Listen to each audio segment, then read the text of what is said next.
Mr. Secretary General, Mr. President, world leaders, and distinguished delegates, welcome to New York.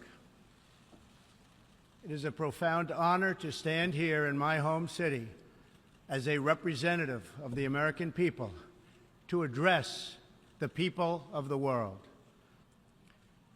For more than 70 years, in times of war and peace, the leaders of nations, movements, and religions have stood before this assembly. Like them, I intend to address some of the very serious threats before us today, but also the enormous potential waiting to be unleashed. We live in a time of extraordinary opportunity. Breakthroughs in science, technology, and medicine are curing illnesses and solving problems that prior generations thought impossible to solve. But each day also brings news of growing dangers that threaten everything we cherish and value. Terrorists and extremists have gathered strength and spread to every region of the planet. Rogue regimes represented in this body not only support terrorists, but threaten other nations and their own people with the most destructive weapons known to humanity. Authority and authoritarian powers seek to collapse the values, the systems, and alliances that prevented conflict and tilted the world toward freedom since World War II.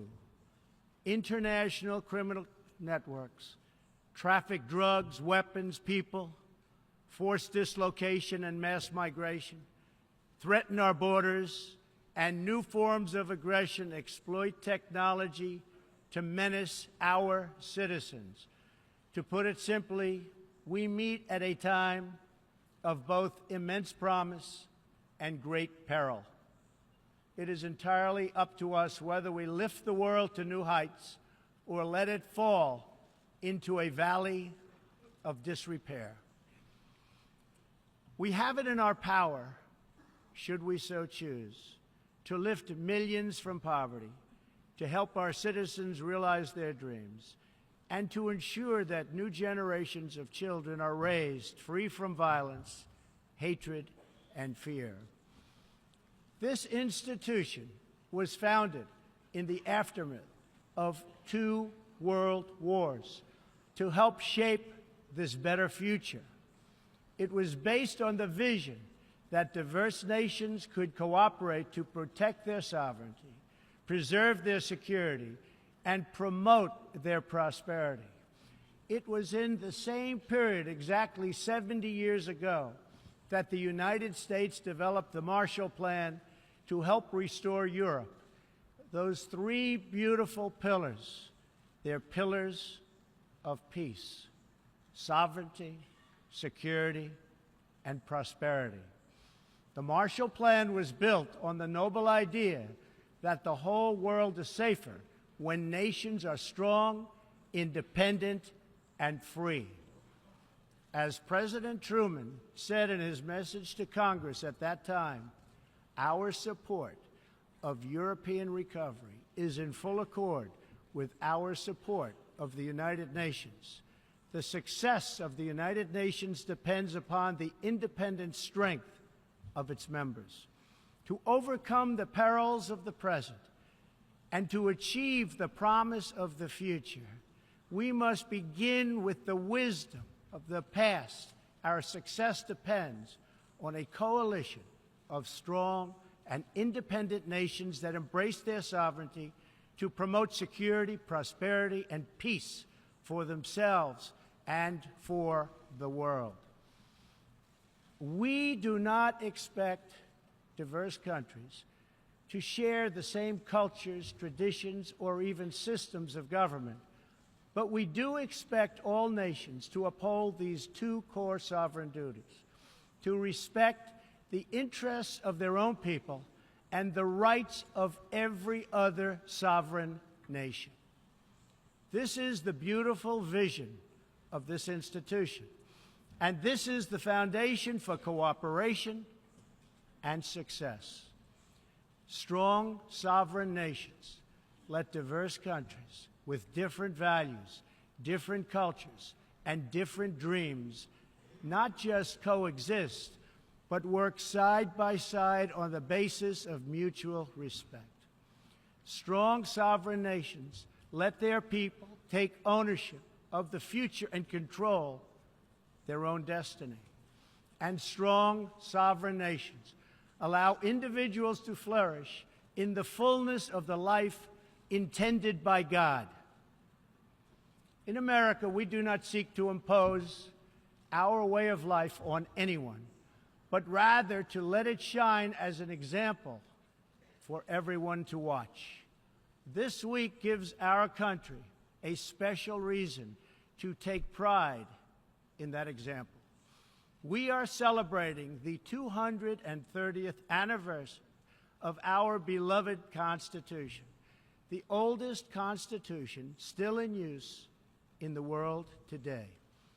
This timeless document has been the foundation of peace, prosperity, and freedom for the Americans, and for countless millions around the globe whose own countries have found inspiration in its respect for human nature, human dignity, and the rule of law.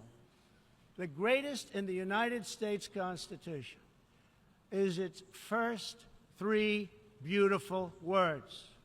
They are, "We the people." Generations of Americans have sacrificed to maintain the promise of those words, the promise of our country and of our great history. In America, the people govern, the people rule, and the people are sovereign. I was elected not to take power, but to give power to the American people where it belongs. In foreign affairs, we are renewing this founding principle of sovereignty. Our government's first duty is to its people, to our citizens, to serve their needs, to ensure their safety, to preserve their rights, and to defend their values. As President of the United States, I will always put America first, just like you, as the leaders of your countries, will always and should always put your countries first.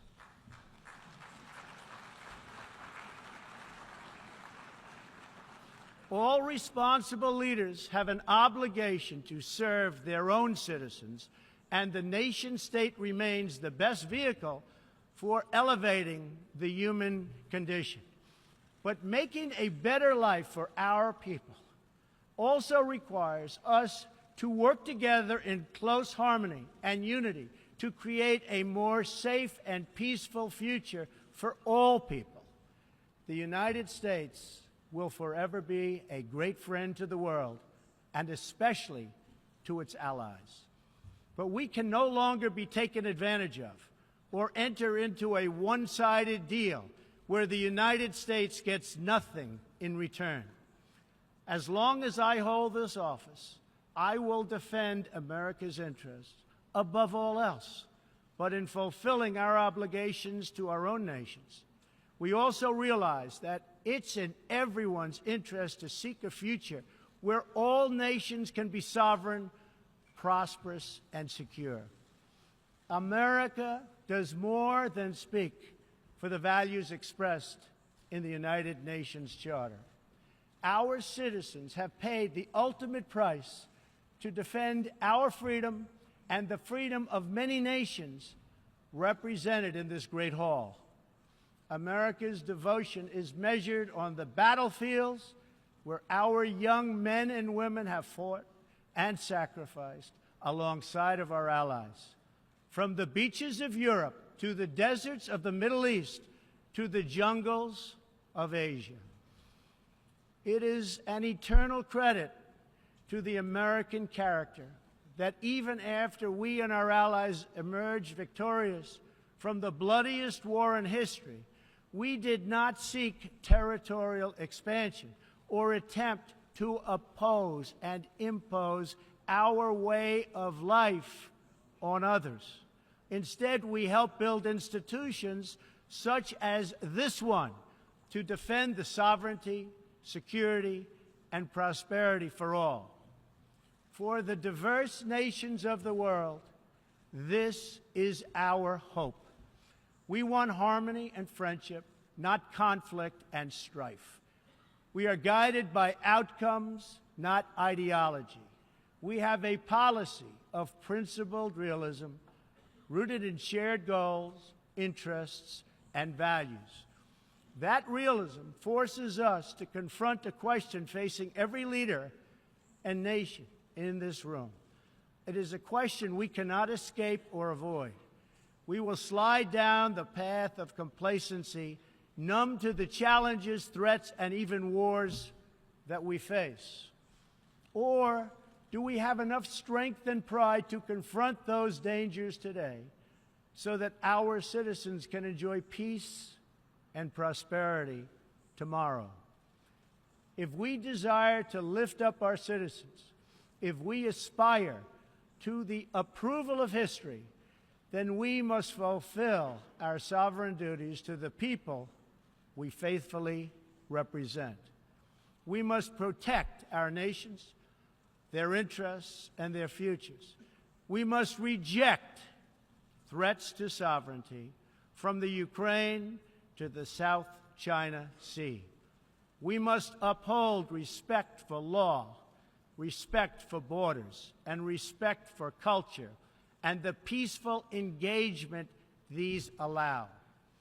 And just as the founders of this body intended, we must work together and confront together those who threaten us with chaos, turmoil, and terror.